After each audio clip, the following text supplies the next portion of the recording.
Hey, what's up guys? Joker here. Just want to go ahead and put out a quick apology if you're watching this video again and seeing it posted again in your subscriber feed. The reason is that the original Slunt Tech 3 was actually blocked globally by Blizzard because of some gameplay footage that was playing in the background while Kurt and I was talking later on in the video about their new upcoming game Overwatch, and the video got blocked globally. I don't think I got a strike, at least I don't think so yet. So I just had to repost the video with that content removed. So if you're watching for the first time, there's part later in the video where you're just going to see my banner logo posted up there because I had to remove the visual content. But the audio is still there, so you could still watch the episode in its entirety. There's just going to be about a minute or two of footage just missing there from the Overwatch gameplay. But thanks for you guys for watching. I hope you continue to support me, and I hope you enjoy the Slunt Tech videos, as we'll be posting more videos every Monday for Slunt Tech. And I'll catch you guys next time. Ta-ra.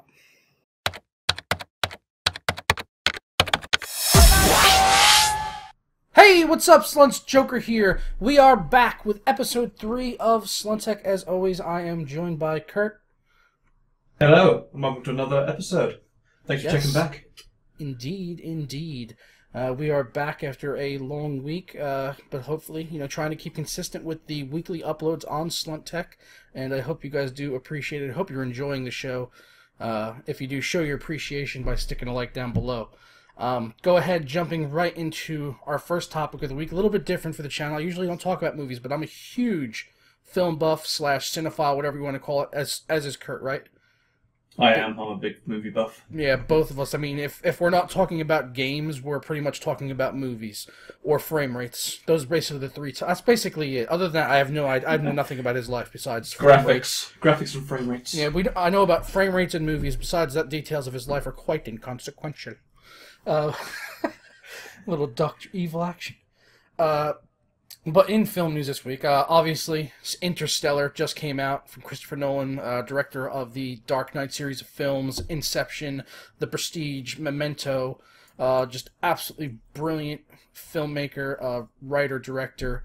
Always has a tendency to make films that just really make you think and just can kind of just turn a story completely on its head right at the last moment when you least expect it. When you think you know what's actually happening, that is not what's happening. And you walk out of the cinema and you're saying, did that just happen? What happened? Like, it sticks with you for quite a while. I mean, you've seen that before in previous films, yeah? Yeah, I think, especially with his ones, I think they're a bit of a mind screwer.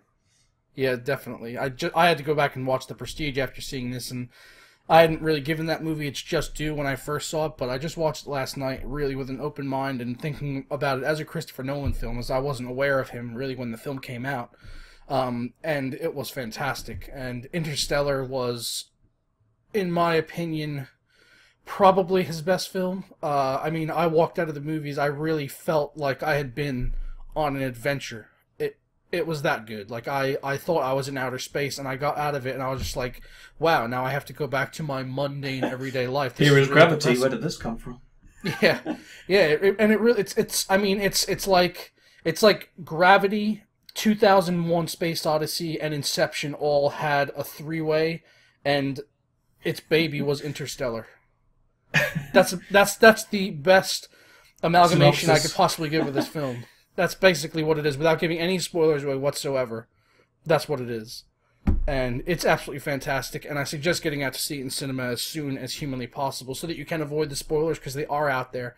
I saw one YouTube video where they said, no spoilers, but the title itself was a fucking spoiler. I was like, come on, you can't talk about this film without talking about spoilers, so just get out and see it in cinema. Don't wait for the Blu-ray. See it as soon as humanly possible. Moving on now to regular topics, sort of, looking at some tech news. We got Intel, who, after a 15-year dispute with Pentium 4 owners, they're finally getting the justice they deserve, and they're having to pay out a $15 settlement to every single person that owned one. Whoop-de-fucking-do. Kurt, do you think all the legal fees over 15 years for these people was worth it to get their settlement? I think about it. Think of how many people bought the Pentium 4s. Times that by $15. Well, That's yeah, a lot of money. yeah, but to the actual people that are getting it though, like, was it really worth this whole argument over all these Oh years just to no, get $15? no, it would buy you like a high-end cup of coffee and like a pat on the back, but Yeah. that's what you're gonna get from it. Yeah, like what kind of satisfaction you really get. Like they also have to make a $4 million donation to educational charities, which I guess is good. And it makes sense because probably one of the biggest purchasers of Pentiums were schools. I remember when my school got Pentium 4s and it was like, wow, this thing is fast. Yeah, with the fake spec they give you. Yeah, well, I remember I had like a Pentium 3 at home. My school got Pentium 4s and I was like, Dad, you don't understand. These things are so fast. I could load up Microsoft Word in like minutes. Minutes, yeah. Well, I think I've still got one downstairs, to be honest. I have one right next to me, literally, that I opened up because I thought it was going to be dusty as fuck, and it's actually pristine inside. Like, literally, you could eat off the motherboard. It was cleaner than my PC.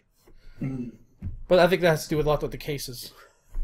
Yeah, I think that is. The other ones didn't really have a lot of fans in, they're normally just shut closed. Oh yeah, this thing opened on like a fucking hinge. It was like, it has like a clamp on the top and the bottom you push together, and then it opens up like a door. It's the weirdest looking little case I've ever seen from Dell. I've never actually opened one, but it's pretty fucking weird. It's better to see something like dead inside there. Well, yeah, that's what I was mouse. hoping for. I wanted some shock photos. It's like a little, oh god, Like, squirrel or something in there. Yeah, here's the dustiest computer you've ever seen. That's what I was really hoping for, to post that on Furious PC Gaming. And it's like, no, this is just like, you could eat off of this. There's like one lone dust bunny in the corner just sitting there. Getting bored. Getting very bored, yeah. Bored like I am on this topic. Alright, the FBI has shut down the Silk Road 2. Now, if you're not familiar with the Silk Road, basically what it is, it's like eBay for drug dealers and human traffickers. Basically, it runs on Tor, which is a private internet browser for complete anonymity, supposedly. Although now we can see it certainly wasn't anonymous for these people that all got shut down and busted and now are going to be spending several decades behind bars. I mean, as a web developer, Kurt, do you really think there's any anonymity out there? I mean, what's your opinion on the matter? The only way you can stop tracking people, or that sort of style of stuff, is by not allowing cookies through,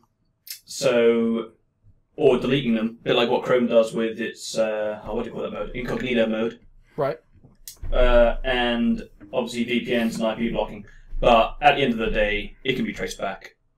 Yeah, it always can. It doesn't matter what you do. If the FBI and the entire Interpol wants to get you, they're going to get you. They will get you. Yeah, there's no question about it. Especially if there's money to be made, and there is money to be made here. I mean, they go shut down these things, and they don't. It's not like they just shut them down and put people in jail. They also make an incredible amount of money off of all this. All that seized drug money and assets, that all goes right to the government.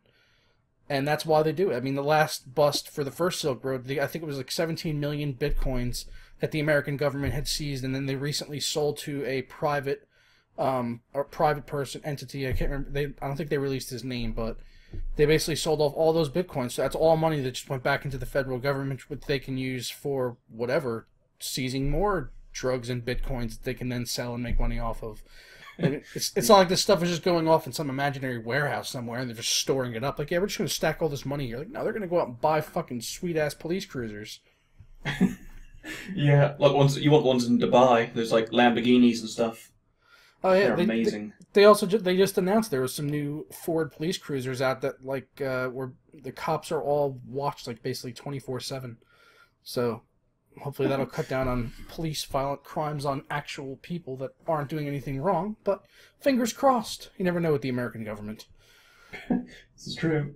All right, so moving along to a little bit of gaming news, a game that's very important to Kurt as well as myself, The Witcher 3. I've been looking forward to this game for quite a while, ever since I played The Witcher 2, really, which was probably the best RPG I ever played. And they're pretty much doing a big fuck you right to Ubisoft, after Ubisoft has really been in the news a lot recently for bad things, doing things that aren't really consumer friendly. And the Witcher devs, CD Projekt Red, are just coming out and saying, hey, guess what?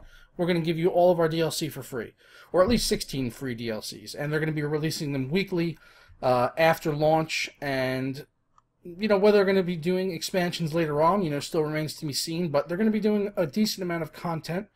What are your thoughts there, Kurt? Yeah, I think it's a great move. A part of me thinks they should have been in the story anyway. Like, why are they suddenly decided to do this? And especially if it's weekly, it's almost like they've already have these stocked up. Maybe they didn't have enough time to get it done for the actual release date, which is, was it the 24th of Feb? Or something like that? Yeah, it comes out mid-February. So they're like, well, actually, we have these, happy. Yeah. Even though we've already done it.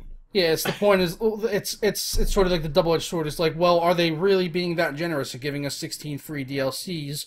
Or are they giving us the game and then subtracting some stuff and giving it to us later on and just saying, hey, this is free. You're getting something special. And with the gaming industry, you wouldn't be faulted for thinking that it's the latter there. Yeah, especially when they're sometimes even on the disc already. Yeah, pretty much. And it's like, you need to download this 0.0 kilobit update for this. Yeah, it's disgusting. But I'm looking forward to the game, though. It looks pretty good. Looks pretty sweet. I didn't get into Witcher 1, but Witcher 2 was amazing. Yeah, Witcher 1 was a bit different. I mean, it was still a good story RPG, but the combat was... it was definitely different for the series, at least in the direction they went afterwards.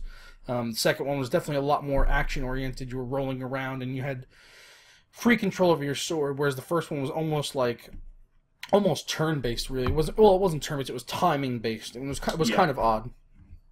Yeah, it wasn't... I didn't think much of it, to be honest. Number 2 was amazing. Amazing enough to get it on 360 and then play it on PC. Yeah, and with the mods, it made it even better. Oh, yeah, little texture mods and stuff like that, and lighting. Oh, yeah. It's like, I need this texture mod so that the handle of my weapon looks a little bit hotter. Yeah. That totally makes the game... Totally makes it. Yeah. Alright, so keeping things on track with gaming, which we'll be doing with the rest of the episodes. A lot of gaming news this week. Grand Theft Auto 5, set to be coming out on the Xbox One and PS4 very soon, but more importantly, the PC as well. In February. So February is actually shaping to be a pretty good month with The Witcher and Grand Theft Auto, which is kind of odd because you don't really see that many good games coming out at the beginning of the year. And we also Battlefield Hardline out in March, so it looks like it's going to be a pretty good start to the first quarter of 2015. And now Grand Theft Auto announcing they're going to be doing first person, or Rockstar announcing, I should say, going to be doing first person, and it actually looks pretty good. You've seen the trailer, Kurt. What did you think of it? Yeah, I was pretty impressed with it, to be honest. I didn't expect it. So it was a hell of a shock to me. I was like, oh, is this some weird mod someone's put on? Yeah, if they didn't do it, we would have. Or not. Yeah, someone would have done it. I think that was done on number 4, wasn't it? Yeah, it was. And it was kind of dire. Yeah, it was still 4, though, so, yeah. That amazing game, which didn't run on anyone's machine. Yeah, what's that, 30 frames on 4 Titans you've got there? Best of luck to you. Sorry, you won't be getting a patch. But yeah, the trailer sort of hooked me in a bit. Yeah. I mean, I was interested in the game anyway, but now I'm just like, yeah, I really want this. Yeah, I mean, I can't picture myself using first person all the time, but I'll definitely try it, and I think in the cars it might be good. If they do have detailed, fleshed out interiors that are varied between the different vehicles, then I think it would be nice. Because I love a cockpit cam. I'm always a bit of a whore for a cockpit cam. That sounds a bit weird coming out of my mouth, but yeah. I'm a whore for the cock. Yeah, or even in the aircraft and stuff, that'd be hot. Oh, yeah, definitely. You can see all the instrument panels and everything. That'd be... Probably not working, just a static GIF, yeah. Yeah, it probably won't be as good as the new flight simulator that Microsoft announced, but it should be alright. Yeah. There's a new one? What? Yeah, there is a new one. I don't know if is that news to you? Yeah. Microsoft is doing a new flight simulator as well. They just announced it this past week. And it's coming out in 2015. Wow, I did not know this. There we go. Breaking news right on Slunt Tech, at least for one person. Doesn't pay attention to the news. Oh, wow. Where did they come from? I don't know. It pretty much came out of nowhere. It was just a little blip on the news this week, but 99% of the world doesn't even give a fuck about flight sims, so it's not really massive news, but I think it's pretty cool, and I'll probably check it out. Maybe they'll actually make it run well for once. Yeah. Who knows? I don't know. Maybe the last one actually run well, and you've got 2 980s. It was not GPU intensive at all. No, what was it? The CPU was it doing it? It wasn't multi-threaded, so it only used 1.5 cores or something stupid. No. Why everyone sit there idle. Oh, that's poo. Yeah, it's really bad. Yeah, no, not as bad as apparently Project Titan, which was canceled this week by Blizzard. Some big MMO that they've been sort of talking up for a while now, as being like their successor. Well, not successor, but it's supposed to be their new big MMO that was gonna sort of get rid of World of Warcraft, and then this would be the whole new thing. But apparently not, because it got canceled because it was probably a pile of rubbish, and I would have never played it anyway. So yeah. Yeah, I mean they're good for MMOs, but do they need another one? I think maybe Blizzard does. I mean, World of Warcraft is really, really just hanging on there, isn't it? It's like, how is it still around? They haven't really done much to it, have they? Since like launch, it's like, well, we've put a few more textures in it. Yeah, they and some massive expansion packs, which no one really cared for. Yeah, like even the latest expansions, they're like, oh, it's like DirectX 11. It's like, yeah, but it still looks the same. Yeah, we just compiled it against the DirectX 11 APIs. Yeah, and you're still just doing, like, walk over here and get this for this guy, and bring it back over here, and he'll give you this. Woo! Tedious online play. Sounds fun. Exactly. That reminds me of the new South Park episode from this week. If you haven't seen it, you have to see it. It's a really good commentary on the free-to-play market, where they were actually talking about how the free-to-play market is actually just taking what like MMOs did for years, and how players would like go on like mindless raids doing stuff just to get a little bit of reward, and how that applies to free-to-play now, and the way that they use their business strategies.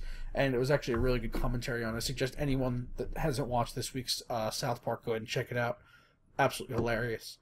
Yeah, I need to watch that. Annoyingly, we're a week behind. The last one we watched was the quadcopter one. Oh yeah, that was good as well. That was really good. Yeah, that was really good. Definitely, the South Park makers always have really good timing when it comes to that sort of stuff, because they make their episodes like weekly. When they're in a season, it's like, yep, we're just going to make a new episode this week. Like right now, they're making next week's episode as we speak. It's like, what could it be? What's happening in the news? Because that's what it's going to be. Maybe a Silk Road bust. Maybe Cartman will get busted for selling heroin on the Silk Road. Who knows?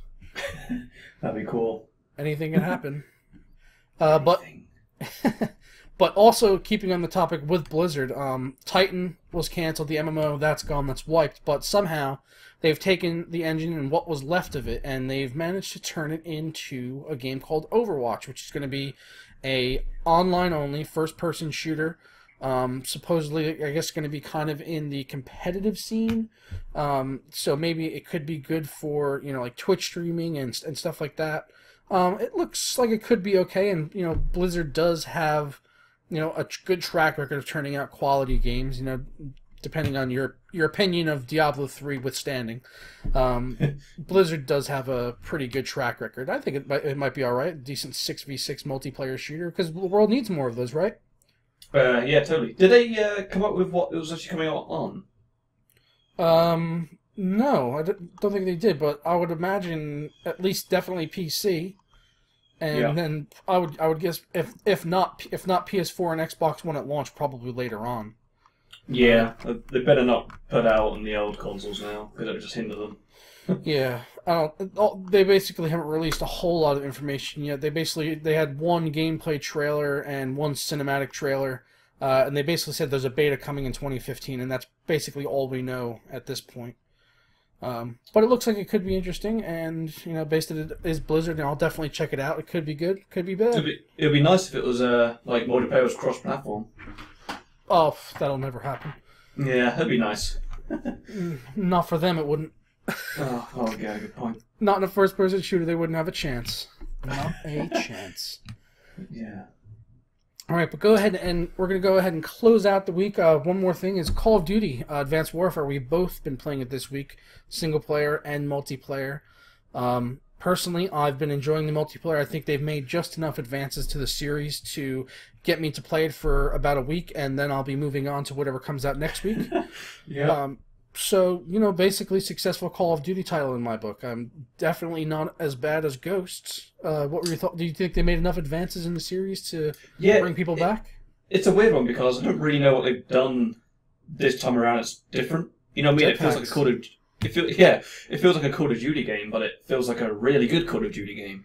It feels like... It feels polished. Yeah, it feels polished like a World at War. Yeah. And that was my last really enjoyable one. The multiplayer is good. I'm actually physically going back and playing it, which just makes a change. I don't actually just want to sit there and play Battlefield. The disappointing thing I found, as you probably found the same, was the SLI support in it, which is kind of weird.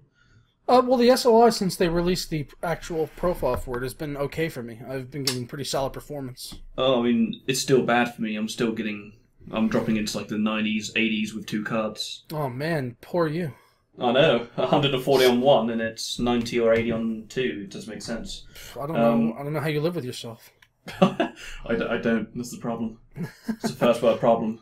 Yeah, first world problem is only 100 frames, guys. Only 100 frames is terrible. I mean, I've only played the first, I think, like 3 missions on single player, and it's enjoyable. I mean, I want to go back and play it. Yeah. It's not like, oh, this is just like grinding me down like Ghosts. I mean, that was terrible. I thought in the single player in those opening levels, I thought they missed a good opportunity there. I was actually, as they were approaching like the training areas, I was expecting to do one of the timed kill houses like in Call of Duty 4, but they just gave you like a really rubbish one where you just kind of flew around in a drone and it wasn't really as enjoyable. There is one in like this second bit. There's the kill house, but you go through as a drone, and the rest is you're just shooting the holograms. I wanted to run through the kill house and get timed like they did in COD 4. Oh yeah, that was really good. Yeah, I remember doing that repeatedly, trying to break whatever the extreme time record was or whatever for the achievement, and it was a lot of fun and challenging. So I enjoyed that, and I was hoping for one, but they gave us a little drone one, which is kind of pants. Yeah, it was a bit poo. Yeah, but other than that, the single player seems solid. The multiplayer feels quite good. At least, for a Call of Duty. It still feels like a Call of Duty game, but the exosuits is really what makes it. You can, when someone's shooting you in the back, you can get shot in the back by 2 guys and still have a chance to get away if you're quick enough, in your brain to actually think, okay, I'm going to double jump and then dash back and then come up behind them and pull out my shotgun and blast them both in the back. If you're quick enough on your feet to think like that and have very, very fast on-the-fly strategy, then you can, beat out a lot of people that might have even had the drop on you, which in previous Call of Duty games you certainly could not do that, especially with campers. Oh yeah, sniping people. Oh god. Yeah, but this one's good though, and and it looks great. Yeah, it does. It looks really, really good, especially. It does look really good. Yeah, I mean they dropped the shadows and stuff and a few textures on multiplayer, but yeah, it still looks good. Yeah, and there's also been there's been some outrage from the PC community about optimization on the PC side of things as far as like mouse controls, saying that there's like this forced mouse acceleration if you have a mouse with anything higher than a 125 hertz polling rate, which Kurt and I both have Razer mice which have 1,000 hertz polling rate. I've not had any issues with mouse acceleration. Have you? Either have I. No, it's just been absolutely fine. Wherever I point, it moves. Exactly. It just snaps to it. Yeah, and I don't think I didn't do much with the sensitivity settings in game. I think I moved it up like half a notch to get it comfortable for me, and then that was it. It was absolutely fine. It felt like just like Battlefield aiming, basically. Yeah, it's really responsive and snappy. I don't see what people are going on about, to be honest. Yeah, I mean, as far as the multiplayer, the only downside that I've seen is something that's been there since the inception, more or less, coming full circle. They're back to Christopher Nolan, the Inception. But the peer-to-peer playing, that is what's really, I think, holding it back, at least on the PC. But Sledgehammer did say, just like literally like a few days before launch, that they do plan to support dedicated servers. So whether those are going to be coming in the near future or not, remains to be seen. But I think that would change a lot of PC gamers' minds about the title and get them on there and playing Call of Duty, because it is a solid title. It has solid mechanics. If they could just get dedicated servers on there so people could do whatever they want, I think a lot more people would be likely to pick it up. Plus, for some reason, Call of Duty just seems to give the person with the worst connection the host. Oh, yeah. Yeah, it's like, oh, who's this? The guy with one red bar? Yeah, it looks like he would be the best. Yeah. Not the guys with the 4 white ones. No, those are ones, no. We're going to go with the red one for equality's sake. This is affirmative action. Yeah, give him a chance. Yeah, we need to give the guy in South Korea a chance to host the connection with all the Americans and the Brits on the other side of the fucking planet. Yeah. Look at lag. Look at that lag. Oh, man. Dat lag, bro. Dat lag. It's all about the lag. All about the lag. All right, but that's pretty much going to wrap it up for this week's episode of Slunt Tech. As far as new games coming out this week, really just Assassin's Creed Unity, which I'm kind of on the fence about. I think the PC performance might be a little bit dire, and yeah, remains to be seen. But I'm not really, I'm not really sitting on the edge of my seat waiting for another Assassin's Creed title. But we'll find out when it comes out. I'm more so looking forward to the following week when Far Cry 4 and Dragon Age Inquisition come out. I've got both of those pre-ordered. I know you do as well, Kurt. We're really looking forward to playing those in co-op as well as the single player on both titles. So there's going to be a lot of coverage on the channel for those games, and probably some for Assassin's Creed. Maybe even an angry fat guy if it's that absolutely terrible. Could be. More than definitely getting an angry fat guy video. Yeah, we'll probably get an angry fat guy video out of Assassin's Creed Unity. But that is going to wrap it up. I want to thank everyone for joining us on episode 3 of Slunt Tech. I hope you did enjoy it. If you did, stick a like on it below. Also, please comment. Let us know if there's anything you want to see us talk about, or if you just have any questions for myself or Kurt. As always, you can always follow me on Facebook and Twitter at JokerSlunt, or quickly get back to my channel anytime by going to jokerslunt.com. I'll catch you guys next time. Ta-ra! See you guys later.